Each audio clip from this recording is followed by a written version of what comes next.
jawab ya Ustaz. Saya sudah 2 kali pertemuan, pertanyaan saya tidak sempat dibaca. Masya Allah. Masya Allah.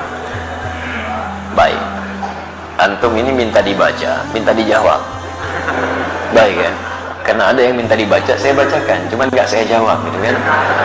Baik, ya saya baca ini dulu ya, nanti saya jawab yang ini. Bismillah. Pak Ustaz, jika hukum jual beli dagang, hukumnya bagaimana? Boleh? Boleh dagang. Kalau tidak boleh, masa Nabi mempraktekkan dagang? Nabi kan pedagang. Bahkan sebelum jadi Nabi, sudah berjual beli. Beliau mengambil barang dagangan dari Sayyidah Khadijah, yang lantas kemudian menjadi istri tercinta beliau dalam kehidupannya. Didampingi oleh Maisarah, kemudian berdagang sampai ke Syam. Ya, Masya Allah. Dan ketika berdagang, itu Nabi itu kalau dagang gak pernah kembali modal, Pak. Gak pernah kembali modal, kembali untung. Untung lagi, untung lagi, untung lagi. Dan bukan cuma untung, yang berdagang dengan beliau, yang membeli itu senang. Tapi bisa terbayang nggak? Beliau untung, pedagang lain juga merasa nyaman, dan pembeli juga merasa senang. Jarang-jarang ada orang begitu. Ya, jarang-jarang. Kalau pedagang untung, biasanya pembeli kecewa, gitu kan? Baik, umumnya demikian. Baik, sedapat mungkin Anda tawar supaya mendapatkan kenyamanan. Tapi kalau pembeli untung, pedagang kecewa. Silakan cek, pembeli misalnya nawarnya kebangetan. Sudah beda 50 pun nggak dilepas juga, gitu kan? Baik, nah di sini menarik ini. Nabi itu kalau berjualan, pembeli senang, beliau untung, sehingga semua orang tidak dirugikan dalam hal ini. Dan hebatnya nanti konsep dagangnya Nabi Sallallahu Alaihi Wasallam, ketika diajarkan pada para sahabat, itu Masya Allah, tidak ada di antara mereka yang juga kembali modal, semuanya untung. Untung semuanya. Silakan Anda lihat. Ada sahabat Uthman bin Affan radhiyallahu taala anhu. Ada sahabat Abdurrahman bin Auf radhiyallahu taala anhu. Sebelumnya ada sahabat Abu Bakar radhiyallahu taala anhu. Banyak para pedagang di zaman Nabi, teman-teman sekalian, ketika mereka sudah masuk Islam, dilatih oleh Nabi bagaimana cara berislam yang baik dan diterapkan dalam kehidupan sesuai dengan pekerjaan mereka. Maka Masya Allah, dagangannya berlipat-lipat untungnya. Bukan cuma untung dunia, tapi untung akhirat. Tidak sedikit di antara pedagang di masa Nabi bukan cuma kaya dalam urusan dunia yang asetnya sampai sekarang masih ada, tapi juga dijamin surganya tanpa hisab. Saya beri contoh, Uthman bin Affan radhiyallahu taala anhu. Sebelum masuk Islam, pebisnis. Setelah masuk Islam, kayanya luar biasa. Silakan antum, saya berdoa mohon pada Allah, kalau yang belum umrah, belum haji, insya Allah diikhtiarkan ya, diikhtiarkan. Insya Allah mudah-mudahan dipercepat oleh Allah Subhanahu wa Ta'ala untuk bisa berhaji atau umrah. Nanti saat ke Madinah, main ke satu tempat, terdapat di dalamnya tapak-tapak kesuksesan Uthman bin Affan radhiyallahu ta'ala anhu. Di antaranya beliau masih punya aset sampai sekarang. Ada sumur yang pernah beliau bebaskan ketika dimonopoli oleh Yahudi. Mau minum, bayar. Kata Uthman, saya beli sampai semuanya akhirnya dibeli Uthman, kemudian dibebaskan. Yang mau minum, ambil aja. Sekitaran area sekitarnya ada tanah cukup luas, dibeli orang Uthman bin Affan radhiyallahu ta'ala anhu. Saya beli, tanamin kurma. Yang lapar, ambil, gak usah bayar. Yang haus, ambil, gak usah bayar. Sampai sekarang area itu ada, akan dibuat area perhotelan, royaltinya disimpan di Bau Saudi, disedekahkan kepada umat muslim atas nama sahabat Uthman bin Affan radhiyallahu ta'ala anhu. Sampai sekarang masih ada. Abdurrahman bin Auf radhiyallahu ta'ala anhu, itu diembargo. Ya, bukan cuma diembargo, dirampas hartanya saat di Mekah. Pergi ke Madinah cuma pakaian yang melekat di badannya. Baik, begitu sampai di Madinah, diterima oleh orang paling kaya di Madinah. Kata orang ini, sami'tu annaka kunta ghaniyan bima ma'na. Saya dengar kamu jatuh fakir saat di Mekah.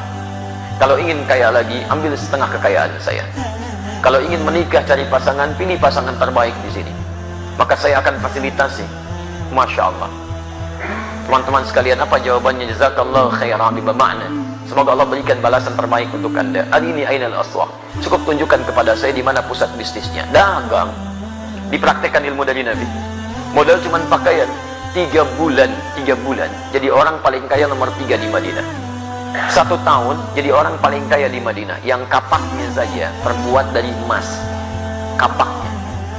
Coba lihat. Orang terkaya di Lampung belum tentu punya kapak. Orang terkaya di dunia, Bill Gates, 1.300 triliun hartanya. Tanya, punya kapak gak? SMS tuh pagi ini, tanya ya. Abdurrahman bin Auf setahun kapaknya terbuat dari emas. Modalnya apa? Cara bisnis Nabi. Nah, cara ini tidak menghalangi mereka untuk ibadah kepada Allah, kaya dan soleh.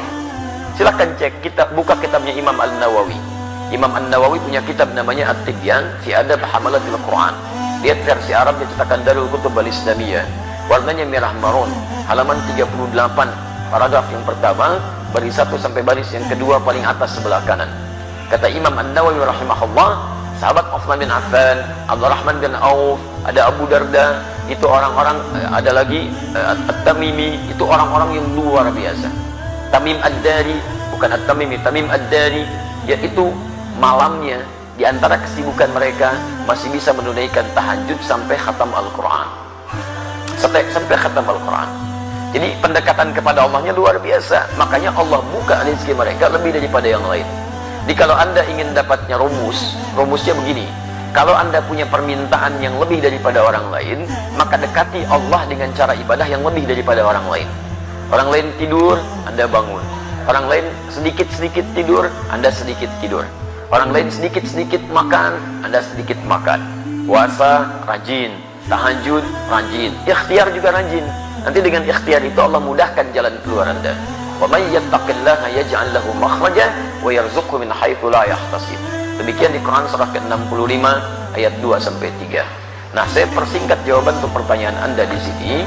Kalau Anda ingin berubah lebih baik, itu dikumpulkan oleh para imam hadis dalam kitab-kitab hadis.